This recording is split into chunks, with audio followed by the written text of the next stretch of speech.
ఓం నమో వెంకటేశాయ. మీలో ఎంతమంది తెలియక తిరుపతి వెళ్ళినప్పుడు ఈ తప్పులను చేస్తూ ఉన్నారు? మనం తిరుమలగిరి వెళ్ళగానే డైరెక్ట్గా శ్రీ వెంకటేశ్వర స్వామివారి దర్శనానికై వెళ్ళిపోతూ ఉంటాం. కానీ పురాణాల ప్రకారం వెంకటేశ్వర స్వామివారు చెప్పినటువంటి అక్కడ స్థల పురాణాలు ఏం చెప్తున్నాయి అంటే, తిరుమలగిరి వెళ్ళగానే తలనీలాలు సమర్పించేటువంటి భక్తులు తలనీలాలు సమర్పించి ఆ తరువాత గుడి పక్క ఉన్నటువంటి స్వామి పుష్కరిణిలో తప్పకుండా అందరూ స్నానం చేయాలి. ఎందుకంటే ఆ పుష్కరిణిలో స్నానం చేయడం వల్ల 3 తీర్థాల్లో స్నానం చేసినటువంటి పుణ్య ఫలితం దక్కుతుందనే అక్కడ స్థల పురాణం చెబుతుంది.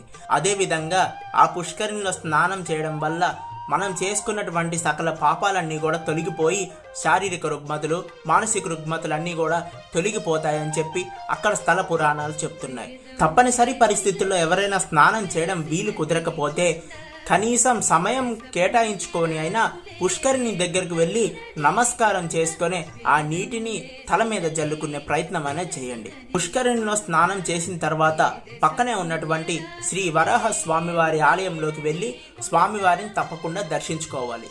ఎందుకంటే వరాహ స్వామివారి దర్శనం చేసుకోకుండా నా దర్శనం చేసుకున్న నేను తృప్తుణ్ణి కాదు అని చెప్పి స్వయంగా శ్రీ వెంకటేశ్వర స్వామివారే చెప్పారనే అక్కడ స్థల పురాణాలు చెప్తున్నాయి.